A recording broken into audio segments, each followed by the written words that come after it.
maaltu nu dabarsuu dide beektu? Maaltu gola namaa keessa nu dhaaba? Beektanii garuu isin wal hasaduudha. Uumaa keenyatti wal hasadiinsa qabna. Waanyoo qabna. Maashaallah hin beeknu. Waan gama halaalatti walitti dhufe tokko gammaduuf hin beeknu. Mucayyoota namaa kee jechuudha. Baay'ee dinqisiisadhaan duraan irraa isii jaalladha. Goota finiinan talli. Mucaa kanas baay'ee dinqisiisadha. Mucaa bareedumaaf jaalachaa turre malee istaayiluma fiizikaal ofiin agarsiisaa tureef malee waan isaa irratti sirriitti hin beeknu. Jabaa tahuu mucaa amman arge. Ibsishaa jechuudha. Goota tahuu, ilma waaqoo guutuu tahuu, ilma Haji Adam Saaddoo tahuu amma nu mirkaneessee jechuudha mucaan. Kanaaf duraan bashannana isaa bareeduma isaa laallee laayik goonee bira kunnaa jechuudha. Intala tan ammoo qabsooftuudha. Finiintuudha. Durarraa isii beekaani.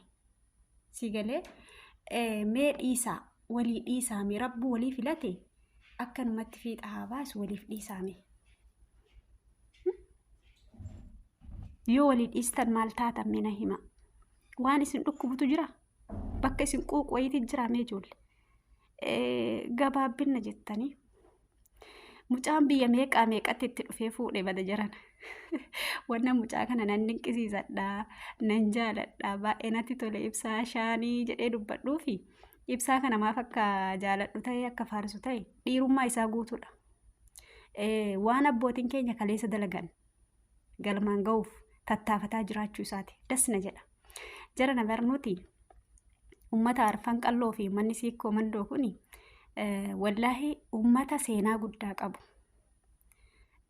Gaafa abbaan keenya Dr. Jaaran Abbaa Gadaa Harargee keessaa ka'ee Baaletti gaafa isaanii walitti dhufan sanii jaalala akkanaa tana finiinsuuf bara. Isaan gaafa sanii Oromiyaa walaboomsuuf saba keenya bilisoomsuudhaafini karaa hangas fagaatu lukaan amma makiinan deemna miti. Makiina maanuyyuu ijoollee an Harargee dhaqeen beeku.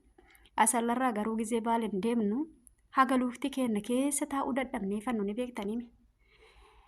Abbaan keenya rabbi isaaniif araaramu isaan lachuu bakka dhugaaranii wanni kaleessaa arfan qalloo ka'anii Baaleen dhaqanii fi Oromiyaa walaboomsuuf saba keenya bilisoomsuuf ijoollee. Rabbiin fuudhee finna isaanii san dhala isaanii san immoo ijoollee keenya walitti fide karaa bareeda walitti dhufan. Mucaan kun biyya meeqa dhaqeeti mucattii tan argate jiran.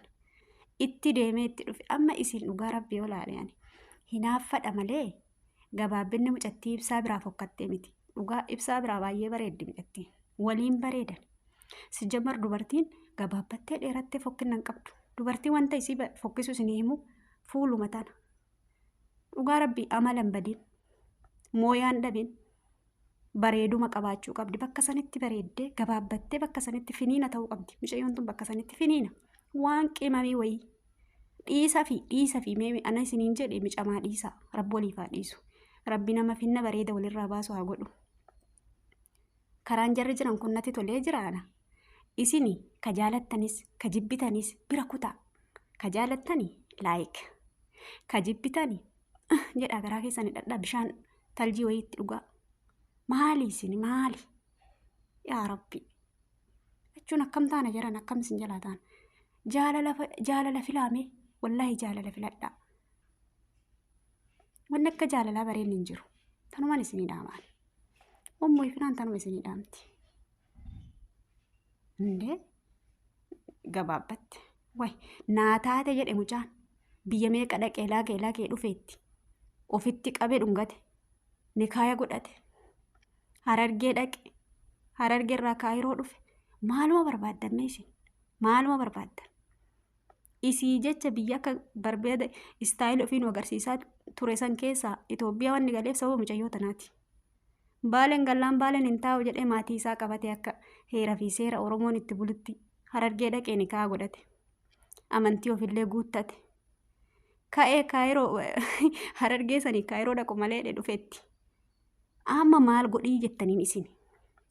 jaalala akkanaa dhabdanii miti rabbi isiniif haa kennu.